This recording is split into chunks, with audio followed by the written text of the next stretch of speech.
Retourner à la terre, car la terre offre beaucoup de potentialités. Protéger la nature comme un être humain. Veiller à ce que les plats les plus écologiques, les aliments les plus écologiques possibles se retrouvent dans nos assiettes.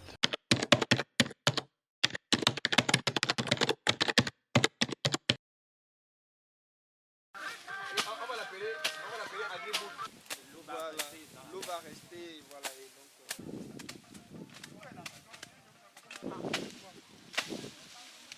La création de la richesse par les Africains est possible. Il faut continuer à prouver en fait que les jeunes, même avec peu ou pas de moyens, peuvent faire des choses.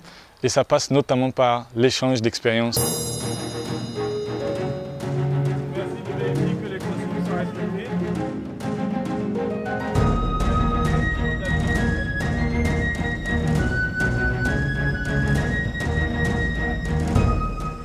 Si en Europe, on a atteint déjà la révolution industrielle depuis 200 ans et qu'on a opté pour la spécialisation en élevage depuis 200 ans, c'est que cette spécialisation a amené aussi les animaux et les microbes à se spécialiser selon les espèces.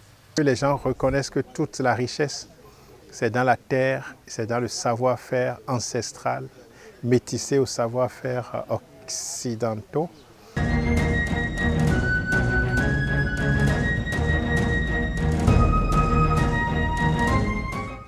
Réapprendre à aimer le travail de la terre, c'est un processus qui ne s'apprend pas assis derrière un bureau.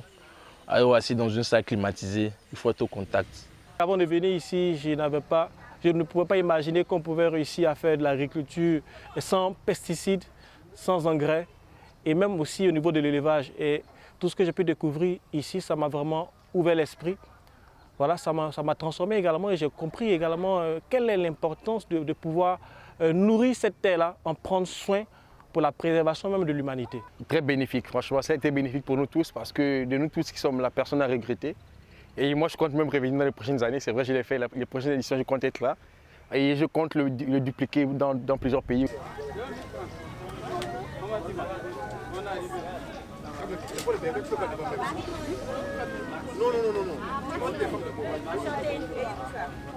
Tant que ça n'arrive pas. Est-ce que nous donnons les camarades? Bonjour. Soyez les bienvenus.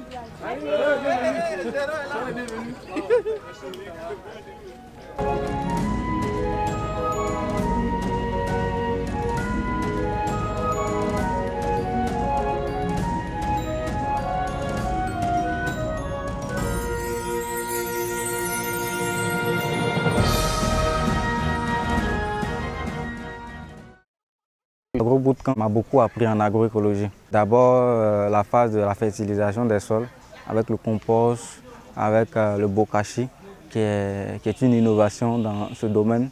Il y a la lutte contre les ravageurs, il y a la maîtrise de l'eau. Il y a aussi l'aspect pisciculture que j'ai aussi appris. Les formateurs ont été directs, clairs. J'ai eu à participer à des formations, mais ce n'était pas trop détaillé.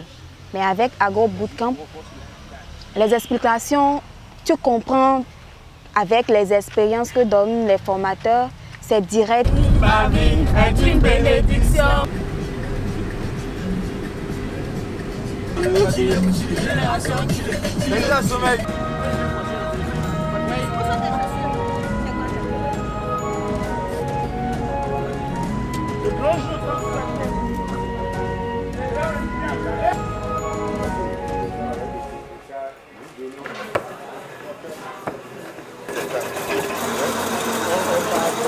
Au cours de ce camp, c'est la fraternité et la diversité des différents pays de l'Afrique qui étaient représentés. Je suis très heureux d'être là, tout d'abord parce que voir ce qui se fait ici, c'est toujours un plaisir. Rencontrer des gens qui participent à la même passion et les mêmes questionnements que soi, c'est toujours un bonheur.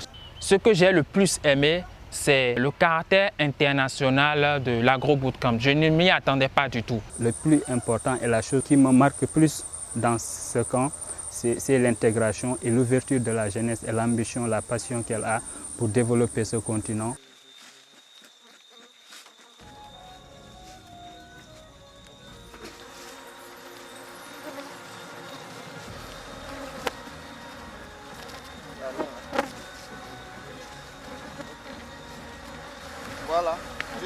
faire piquer par une abeille à deux fois parce qu'une abeille. Voilà. Et on remet les lattes, Brice remet le couvain à l'intérieur. Ils vont commencer à nourrir parce que là, dans le couvain, il y a le bébé. Il y a les bébés abeilles, il y a les œufs, il y a les larves. Donc les abeilles vont continuer par les nourrir en fait. Vous comprenez un peu? Ici, non, il y a des couvains mais il n'y a pas du miel. Allez, on remet. Alors là, on a Konaté. Ouais, c'est moi-même Konaté. Là, on a Femi, le chef de ville. Et puis, on a Brice. Brice qui est quand même le superviseur. Voilà.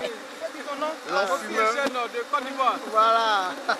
Et moi, c'est Ibrahim Saoro du Burkina Faso. Voilà. Voilà. Oh, vous voyez ça?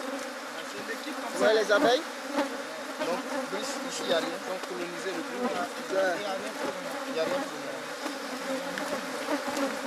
Le camp même va au-delà de ce que je pouvais espérer. Nous avions la chance d'avoir des communications très différentes et qui se regroupent sous un même thème, celui du développement durable et de l'écologie. On sent que c'est vraiment un agro-bootcamp parce qu'on y apprend l'endurance et l'entrepreneuriat vert. J'aime vraiment l'ambiance, je trouve qu'on a été très soudés, très bienveillants, très respectueux entre nous, beaucoup d'écoute et voilà.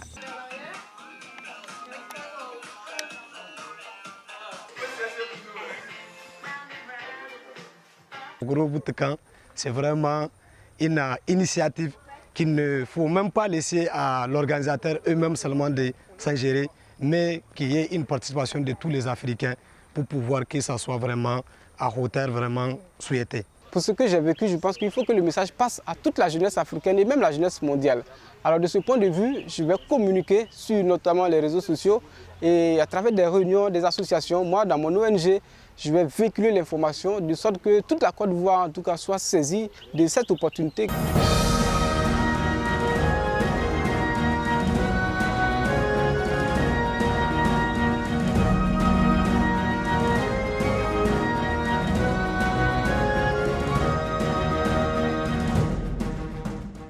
Agro Bootcamp, c'est magique. Ça ne se raconte pas, ça se vit. Les mots forts, hein? Hyper bon. Ah, déjà 50 gars, hein?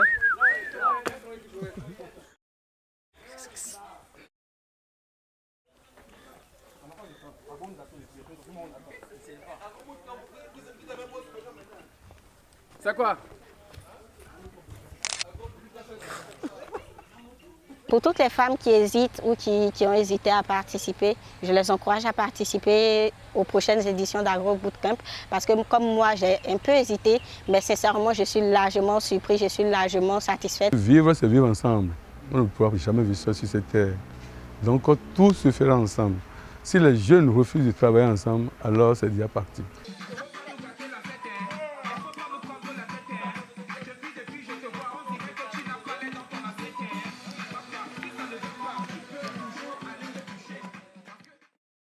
Tous dans une ambiance éclectique.